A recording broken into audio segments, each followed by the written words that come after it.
All right, everybody, what's going on? Welcome to today's edition of Swag Talk. Of course, this is the show where we cover the swag inside and out. And I am your tour guide around the swag. See who else coming at you. And we're coming to the completion of our swag 12 team previews. We're going to talk about the UAPB Golden Lions and finally finish up these 12 team previews and get ready for week zero on which week zero is Saturday, but our week zero preview will be here on Wednesday. So we are almost finished with these season previews, and then we get to actually talk about real games and real research and real everything. And no more, no more just everybody's undefeated right now. Everybody's swag champs right now. So, we get to start the real thing this week. So, man, I'm so glad that we're at the finish line. This has been fun but exhausting. And we're going to wrap it up by talking about UAPB. So before we get started with that, of course, you can check the socials on the screen. Instagram is Swag Talk, Twitter is Swag Talk 76, Facebook is Swag Talk. Hit that subscription button on the YouTube channel if you haven't done so already. If you have, man, I really like to thank you and appreciate it. Just want to say shout out to everybody out there, man. We was at Southern Fan Day yesterday and the other day, and really got a lot of love and support from some of the people there. That's always a great thing to have, people come up to you and tell you that they like what you're doing. So thank you for tuning in, man. And hopefully I can meet a few more of you guys and chop it up. Salute to the Southern football team as well. A lot of you guys also support. So much love. Thank you for that. Hit that notification bell, man, because videos are going to be dropping on different days like this one, which will be dropping on Monday. So, check it out. Don't miss it. Like the videos and share them, and feel free to comment, on anything, and let me know what you think about UAPB, or whatever else that has to do with the swag. So let's get into it, man. Let's not waste no more time, and let's go ahead and wrap up this tour around the swag. So we're gonna start with the 2021 season for UAPB. The spring 2021 season was great. They went 4-1 and won the West Division, made the swag championship. So a lot of expectations were high. They returned a lot of guys from that team. They seemed like they, had turned the corner coming off of the spring and a successful 2019 season, which they were 6-5. They had their first back-to-back winning seasons in quite some time.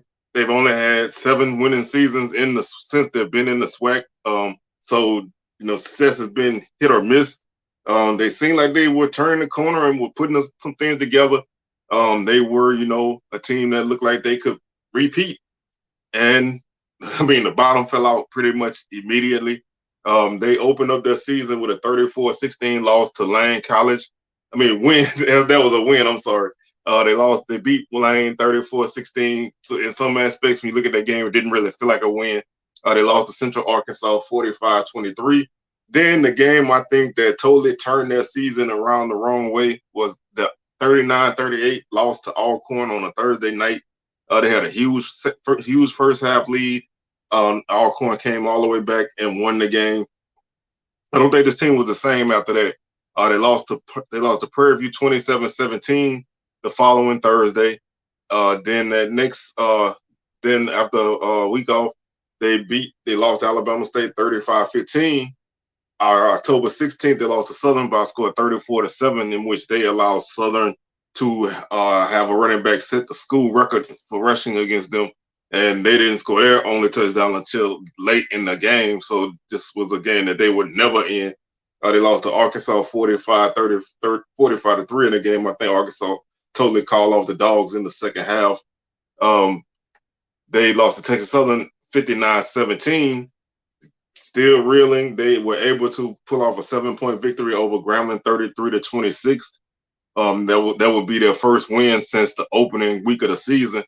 Then they would lose to Florida A&M 37-17. They would finish their season with a 52-24 loss to Alabama A&M to wrap up their season at 2-9 and 1-7 in conference. Like I said, this team was just,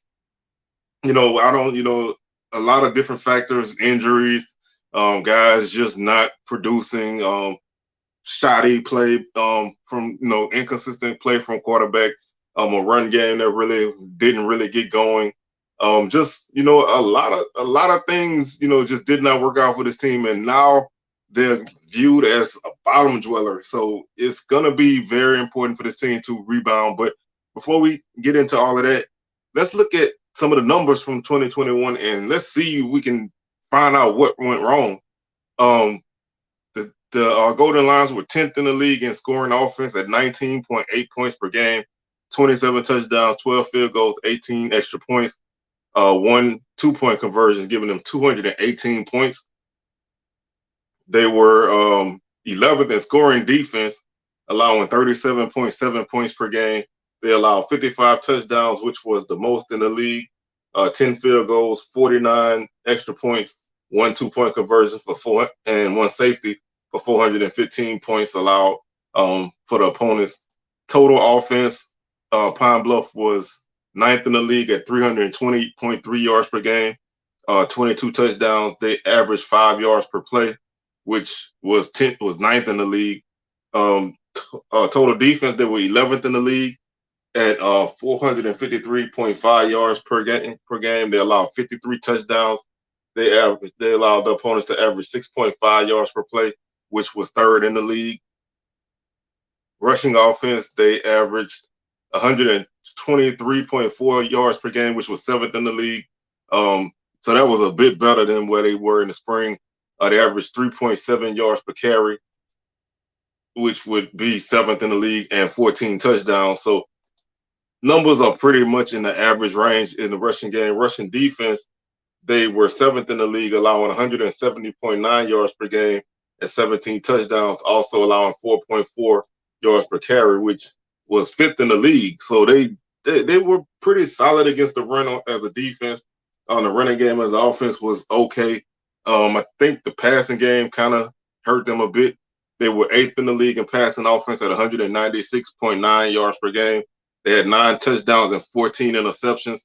So you can see that's one huge thing that hurt this team, was turnovers. They like I said, they threw 14 interceptions and they fumbled the ball. They lost 12 fumbles, so that's 26 turnovers for your team as a whole.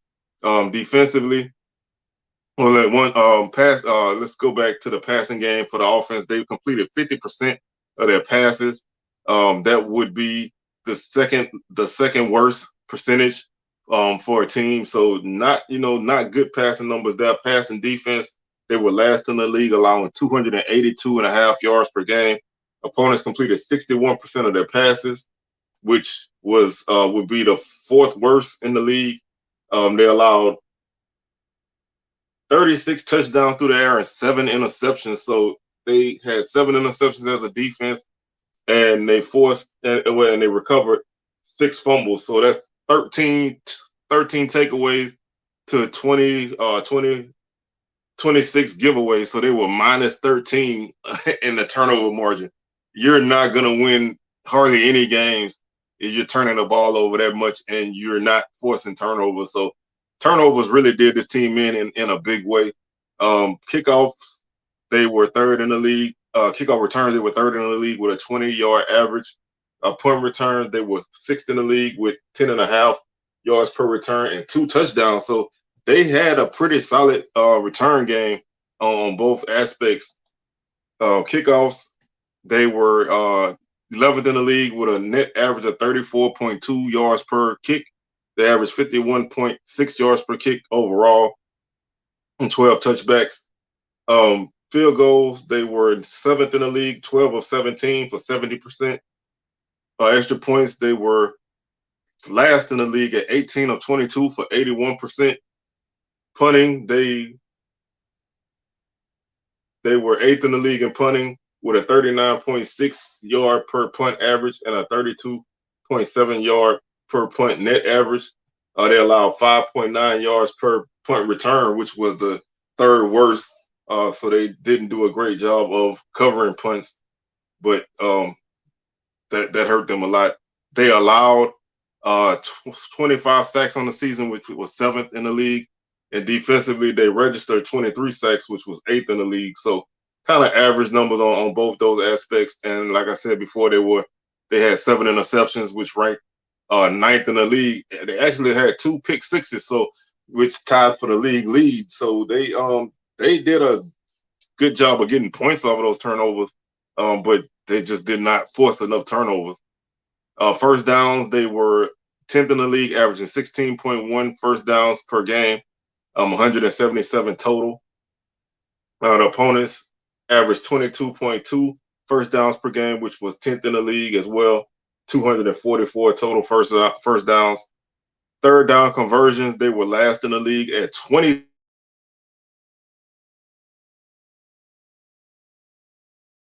Poor third down conversion rate as an offense and too many turnovers, inconsistency at quarterback, 50% completion rate. Those 3 things are going to kill you. So if you really trying to figure out what went wrong with Pine Bluff, that's really where it went wrong, because the numbers aren't that bad overall.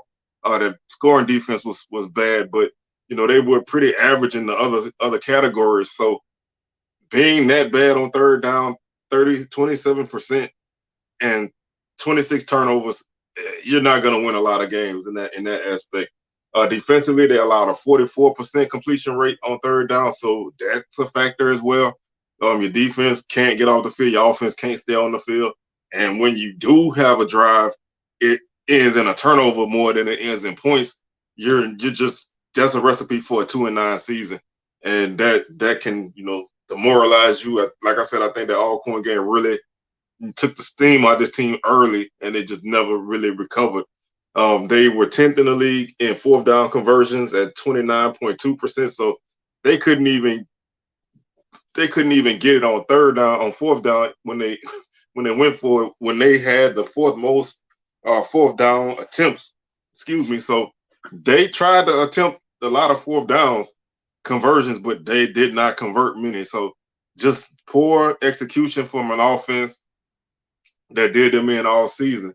Defensively, they allowed 46% completion rate on fourth downs, 7 of 15. So average in that aspect.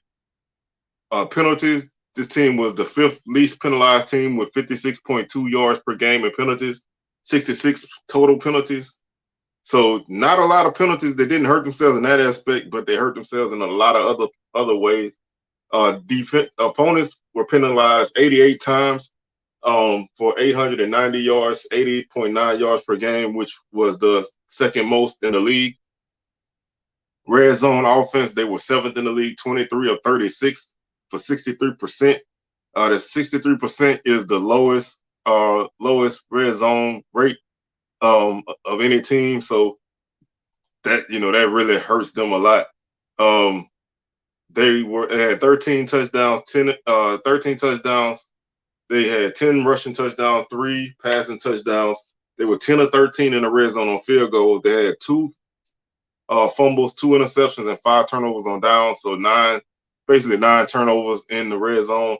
Red zone defense, they were 10th, 87% completion rate, 41 of 47. They allowed 32 touchdowns, 11 rushing, 21 passing. Opponents were 9 of 9 on field goals, 1 fumble, 1 interception, and 3 turnovers on downs. So 5 turnovers in the red zone for the opponents. And our average time of possession, they were 9th in the league with a 27-minute and 44-second time of possession mark. Looking at some of the individual numbers for the team, the leading rusher was Kiara Crossley. He had 113 carries for 481 yards. He averaged 4.3 yards per carry and 7 touchdowns. Skylar Perry, 95 carries for 398 yards, averaged 4.2 yards per carry and 3 touchdowns. Kayvon Britton, 59 carries, 231 yards, 3.9 yards per carry, 2 touchdowns. Daniel Ingram, 25 carries for 83 yards, 3.3 yards per carry, and Xavier Vaughn, 28 carries, 75 yards, 2.7 yards per carry, and 1 touchdown. Perry was the leading passer. He was 153 of 304 for a 50.3% completion rate, 6 touchdowns, 9 interceptions.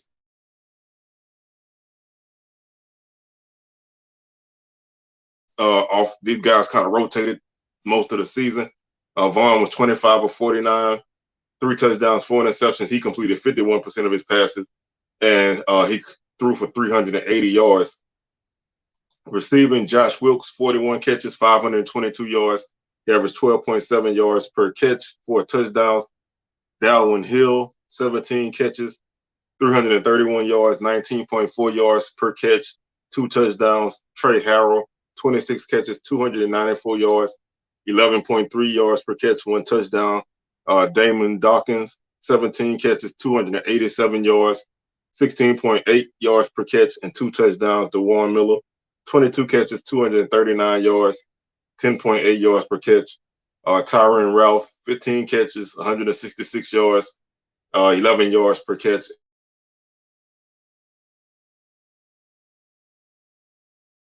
No touchdowns. Defensively, Monroe Beard, had 78 tackles to lead the team. Kobe Watts, 57.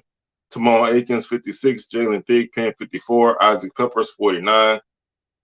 Tackles for loss. Akins, 9.5. Beard, 8.5. Smith, 6.5. Watts, 6. Peppers, 6. Davis, 6. Sacks. Beard, 5. Smith, 3.5. Watts, 2.5. Gray, 2.5. Peppers, 1.5. Davis, 1.5. Interceptions. Andre Fuller had 3 interceptions to lead the team, and then they had 4 guys with 1 apiece after that. Josh Sanchez was the punter. He had 61 punts for 2,455 yards, averaged 40.2 yards per punt. Long of 68, 3 touchbacks, 21 punts fair caught.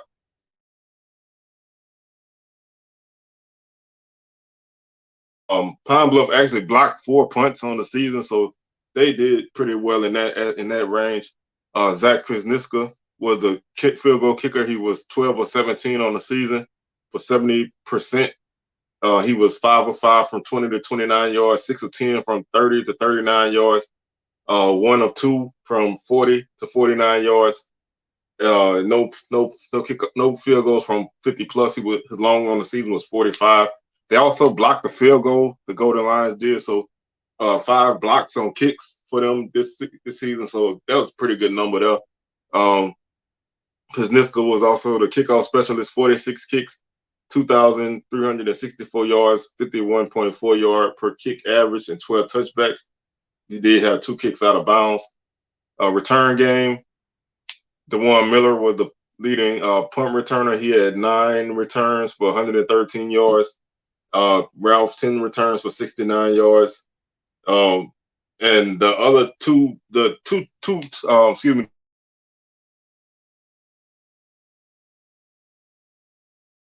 they were able to block punts and turn them in the touchdown. So that's definitely good. Tyron Ralph was the leading kickoff return man with 11 returns for 256 yards, 23.2 yard average, and Tyquan Fleming, 9 returns, 200 yards, 22-yard average. So both of those guys were pretty solid in the return game. But like I said, it's pretty simple when you look at, when you go through everything, you see where this team went wrong. They could not take care of the football. They could not convert on 3rd downs or 4th downs, and they could not stop teams from converting on 3rd downs or 4th downs. So they shot themselves in the foot multiple times, and that really did them in the worst way, coming off of a great spring season, and they just could not put it together. Continuing that trend of Pine Bluff winning and being successful, and then falling off the map the very next year. They've done it almost every year that they've been in that position. So not a lot of success for them in back-to-back years in terms of championships and division championships. They really hurt themselves in that way. So let's look at the schedule for this upcoming season. We'll run through it, and then I'll give my thoughts on on how I think the season will go after that. They open up the season on September 3rd at home against Lane College. They play North American University at home on September 10th.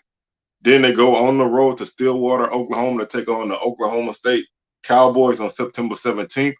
September 24th, they're at Alcorn. October 1st, they're at Southern. They come home on October 8th for homecoming to play Texas Southern. Then they're at home for Alabama. Well, then they go to St. Louis for Alabama A&M in a game that if you watch Swag Smoke, I've talked a lot about, not hearing anything about this game. So I'm interested in this game. This game is actually on a Sunday, October 16th. October 29th, after a bye week, they go to Tallahassee to take on the Rattlers of Florida A&M. November 5th, they're at Grambling. November 12th, they're at home against Prairie View to close out their home slate. And then November 24th, on Thanksgiving, they're at Alabama State for the Turkey Day Classic. So schedule is tough. I mean, they open up with 2 games at home that they should win. And then there's a Power 5 game. Two really tough SWAC road games, a tough homecoming opponent, a game against Alabama A&M in a neutral site. Alabama A&M's, could be a good team. A tough road game at FAMU, a trip to Grambling, which is never easy. Prairie View is tough, and Alabama State is tough. Their East Division opponents are not, they don't draw anybody easy or anybody that could potentially not be a mid-range team. So their schedule, especially in the SWAC, is very tough. Their non-conference slate is manageable, other than the Power 5 game. But this team doesn't return a lot. Offensively, especially, they return 3 guys on the offensive line led by Mark Evans, who I feel and other people feel is probably the best offensive lineman in the SWAC. He has a chance to make the NFL. A very, very good guy on and off the field. So, he's definitely the cornerstone of this offense and, of that line in general. Skylar Perry returns at quarterback. He's going to have to be more consistent this season. He was pretty solid in the spring, although he did show some inconsistencies, but the fall, he just could not put it together. Neither quarterback could put it together. They don't have anybody with experience behind him this year, so it's on him to perform because they lost all of their starting receivers. They did go in the portal and get some guys, but their receiving core is untested. The running game is gonna be, probably a by committee approach. Perry is the leading returning rusher on that unit, so not, like I said, not a lot of production returning on this team. Maybe that's a good thing. To have a team that did not win a lot last season. Maybe it's good to kind of turn the corner and move on to some different guys. Defensively, they return a few more solid guys. Monroe Beard is probably one of the better linebackers in the conference. So that's a guy that's definitely going to be a difference maker on this team. He was the leading tackler last season. Other than that, there's not a lot of guys coming back that put up numbers. So they've been active in the portal on both sides of the ball. On this team, Ethan Smith's a guy who's a younger guy, but he's a guy who you should keep your eyes out on on the defensive line. Other than that, there's not a lot of returning guys that you can really count on to really make plays. Nathan Stewart's probably the biggest name in the secondary that returns. He was one of their top tacklers on the season from the secondary that returns. So not a lot of names that really come back. So it's gonna be a fresh team. They have 101 guys on the roster this season, so they do have the bodies. It's gonna be important to see how this team turns out. If they can put last year behind them and find some success, then maybe they stand a chance. But right now, you just don't know. There's still questions on the coaching staff. Are they gonna be able to get the job done? Is this team gonna be able to build something and become consistent? Like I said, the schedule, the first 2 games should be wins. I mean, obviously, they struggled with Lane last season, but that they found a way to win that game. If they struggle in either one of these 2 games, then yes, you're gonna have questions because your only other non-conference game is a Power 5 game. So that's definitely a loss staring you in the face. Alcorn and Southern back-to-back on the road, both on the road. That's tough. Those two teams are predicted to be battling it out for the division lead. And when you throw Texas Southern in that three-game West Division stretch, that is not easy. TSU put 59 on you last year. The offense probably be better this year. So not an easy 3 games to open up the conference slate. Alabama A&M offensively should be pretty solid. Defensively is going to be the question mark. But you struggled against them last year. I can't really sit here on paper and say you've gotten better. That doesn't mean that you haven't, because I'm not at practice. But that this team on paper doesn't look like they've improved that much. That's a game that's going to be tough. FAMU on the road is definitely tough. They bombarded you at home last season, so now you're going into Bragg. That's tough. Though, and Grambling should be much improved this season. That Grambling was your only other win last year, but Grambling should be much improved. They brought in a ton of talent, and they have a new staff that's energizing this team. So that's a tough game, and it's in the hole, so that's automatically tough. Prairie View coming to Pine Bluff. Some people feel like Prairie View could be a top division contender. Some people feel like they may be, then took a step back, but that's still a team that is probably, a little bit more talented than Alabama State on the road. This is a team that can be a third place team or, lower half of the division team. We don't know, but you've had your struggles with them as well. So that SWAC slate does not shape up for autumn. There's no game I really look at them and say that they're favored in the SWAC. So they're gonna have to steal a game most likely at home. And their home games are not easy, but they're gonna have to steal a game somewhere. Maybe one of the Bamas or one of the Texas teams are probably gonna be their best shot at stealing stealing a win in the conference. It's not impossible to win on the road against any of those other teams, but those are tough places to play on the road. So you're looking at worst a 2-win season. If they don't win a conference game, they should win their 2 home non-conference games. So I'm thinking, if they can put some things together, they may be able to win 5 games, but that's going to be tough. That's 3 conference wins, so that would probably be,